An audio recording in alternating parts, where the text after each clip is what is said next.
Hindi, ako ang ginagawa ko, nilalagay ko muna sa freezer saglit. Tapos, nahahatak mo na siya, yung mga dumi. Oo, ilagay mo lang siya 10 minutes. Hindi kasi, okay.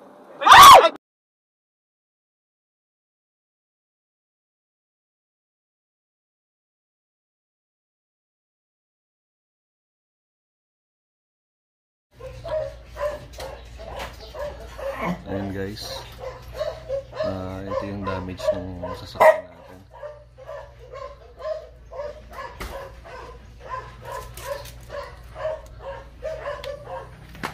Namaan din siya hanggang hood. Tapos yung plate natin, ito, wait lang. Ayan, Chupay, dun ka. Ayan, nayupin din yung unahan.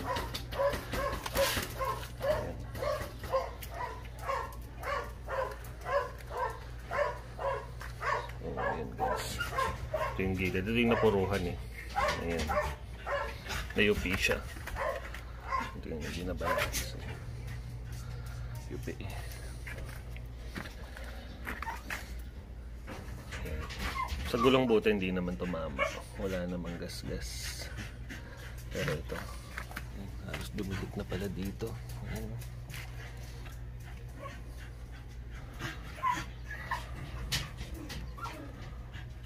Hello guys, magandang araw.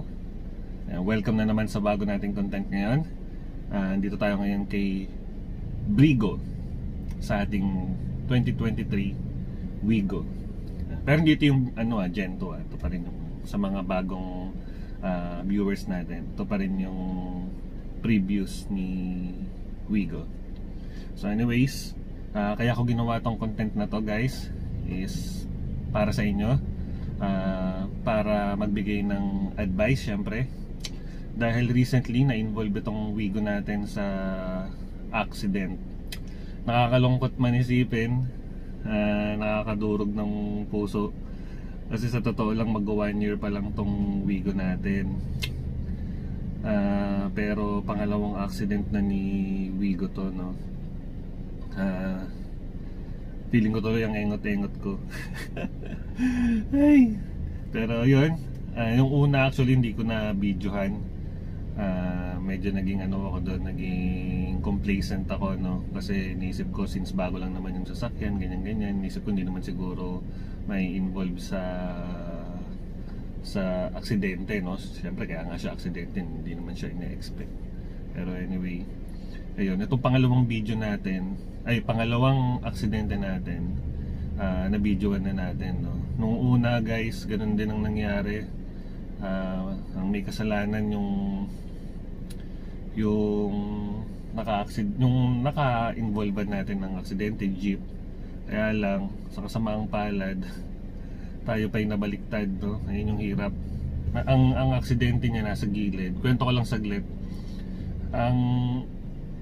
Ang tama ng sasakyan natin dito sa may right side ng kotse, sa may passenger side na banda, sa may gilid, tawag dito, umabante siya pakaliwa. So parang pa ganon. Ito yung kotse natin, yung unahan ng kotse natin, na ganon na niya tayo.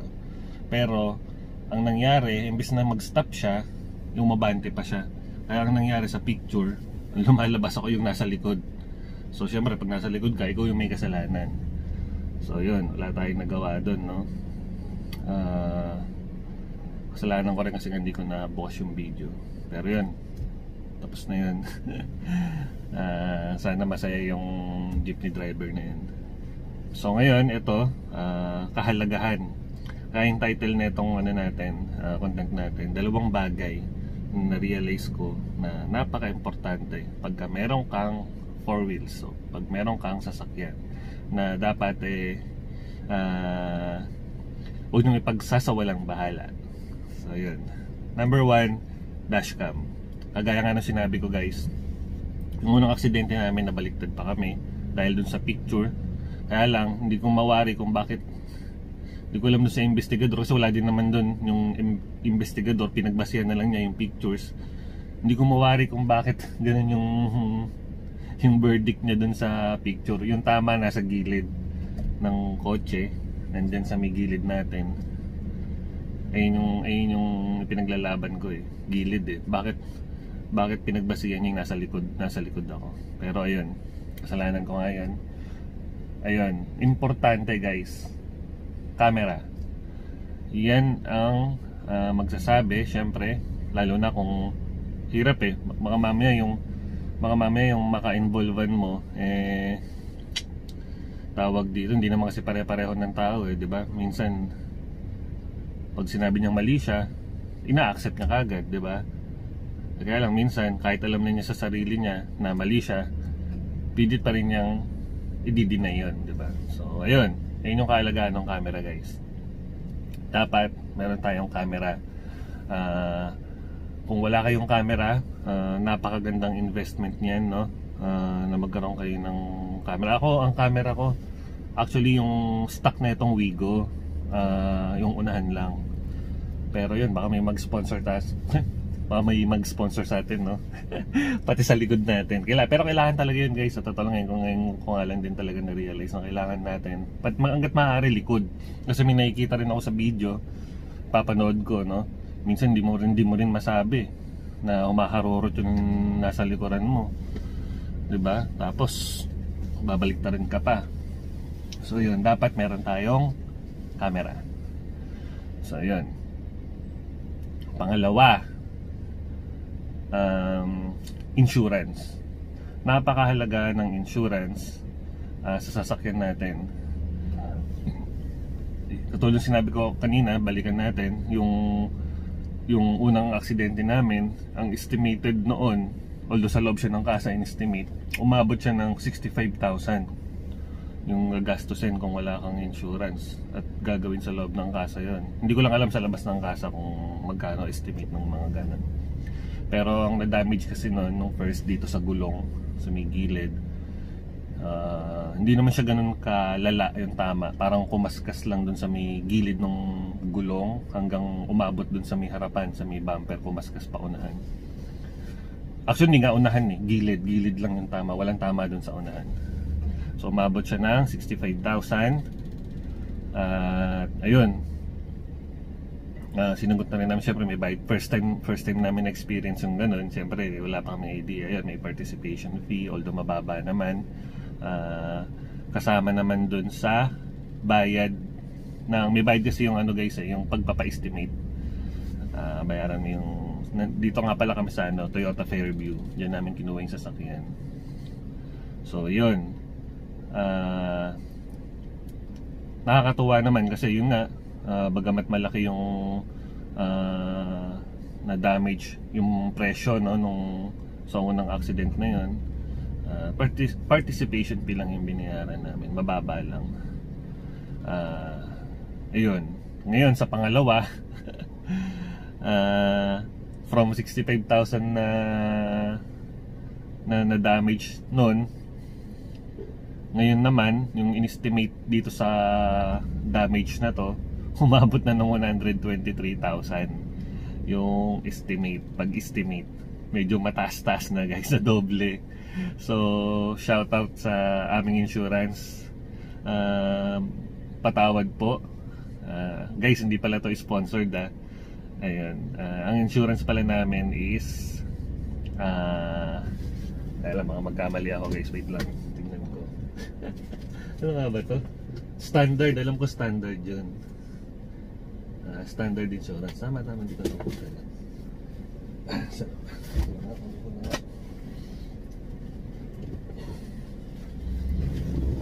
Yeah. Pasensya na guys, hindi prepared dito. Ayan. Ayun to.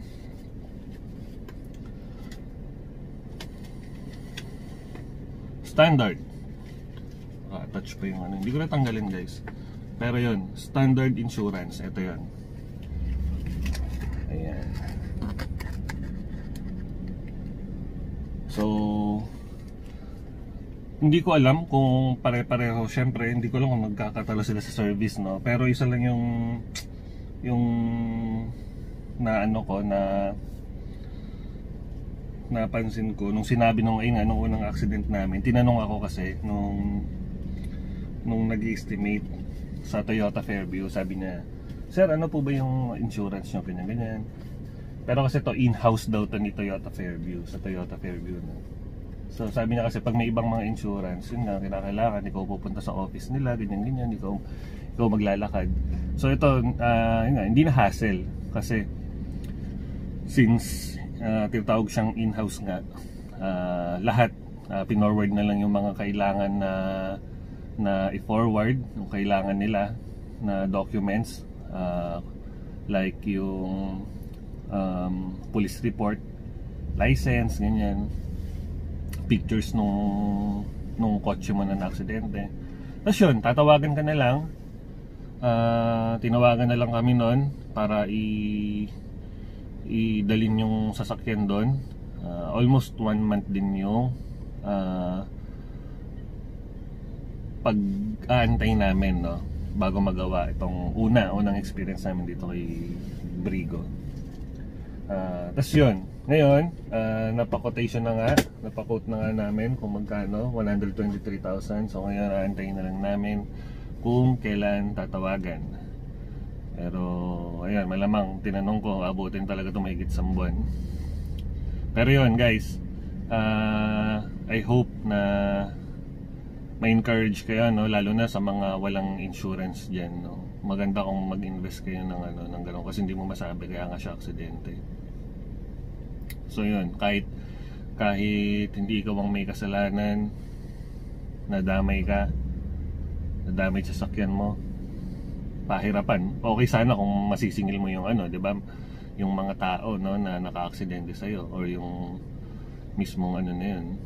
Kaya lang, hindi naman pare-pareho. Again, malaking abala yun. Pero iba kasi pag nag-invest ka. Isip-isip ko pa nga nun nung una. Sabi ko, since free lang tong first year ng insurance, kasama na siya sa package nung sasakyan nung nakuha to. Sabi ko pa nga, siguro sa mga susunod naman, ipunin na lang yung yung pang-insurance. Baka naman hindi naman ma-involve sa aksidente. Pero nung napangalawahan, let's go. Kailangan natin yan guys. Camera, again, front and excuse me, front tsaka rear, and then insurance. Yan yung dalawang bagay na na-realize ko na importante kapag may sasakyan kayo. So yun guys, maraming salamat sa panonood, and I hope sa mga, lalo na sa mga bago pa lang, no, na may sasakyan, at doon sa mga may sasakyan na walang insurance, walang camera, ayan, paglaanan nyo ng panahon yan. Mahalaga yan, lalo na pag nasa daan tayo. So maraming salamat guys, hanggang sa muli, babush.